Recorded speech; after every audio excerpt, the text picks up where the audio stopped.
football. Unajua mpira umeshabadilika, mpira ni science. Na kama mpira ni science, huko ambapo wanakimbilia wao sio sehemu imara wala sehemu bora. Leo hii tunaweza tukataja baadhi ya mataifa ambayo yanaongoza kwenye mambo haya ambayo wanayataja, mambo ya shirki. Lakini njoo tuje kuangalia yamefanikiwa kwa kiasi gani kwenye upande wa football. Nitakuwa na kumbukumbu nzuri kabisa. Congo DRC, kabla hata hawajaitwa Congo DRC, kipindi wanaitwa Zaire. Waliwahi kwenda World Cup na waganga takriban 22.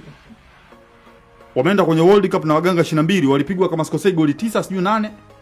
Kipindi kile rais wao aliwaacha kule kule wale waganga, hakusafiri nao tena kuwarudisha. Kwa unakuja kuona kama ingekuwa na nguvu ingeweza kuwalipa. Lakini leo hii ukiwa umewekeza vizuri, una uwezo kwenda kufanya vizuri kwenye sehemu yoyote ile. Kwa hiyo mimi naamini kwamba wanachokiamini wao sio kitu bora. Na kama wanahitaji kukomesha hichi kitu ambacho kinaendelea, ndio mimi naamini hatua kali zinapaswa zichukuliwe na hakuna kuoneana aibu. Amefanya Emmanuel Mwayombo, kama wewe kiongozi unafahamu kwamba mtu fulani ndio aliyofanya, kama alivyokaongea siku ile Mheshimiwa Makonda kwamba kuna timu ilifikia vitu kwenye uwanja wa Benjamin Mkapa. Watajwe hivi vitu sio siri sasa hivi. Bwana Mwayombo FC walifikia kitu fulani kwenye uwanja wa Benjamin Mkapa wakasababisha nyasi zikapata itirafu.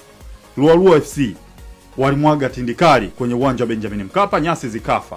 Hawa watu sio watu rafiki kwenye football yetu. Kwa hili kosa ambao wamelifanya, basi adhabu yao stahiki ni hii. Sio adhabu tena inayotoka TFF kwa sababu ya vitu ambavyo wamevifanya ambavyo vipo kinyume.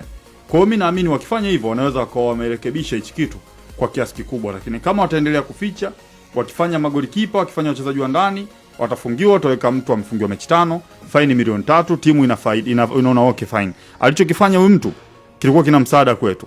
Hii faini milioni 5 leo hii ukimpiga mchezaji wa Simba au Yanga, wakikaa mashabiki wanachanga, inapatikana ndani ya siku moja tu. Ndio. Na analipiwa michezo 5. Je, huyo mchezaji ni regular starter? Sio regular starter.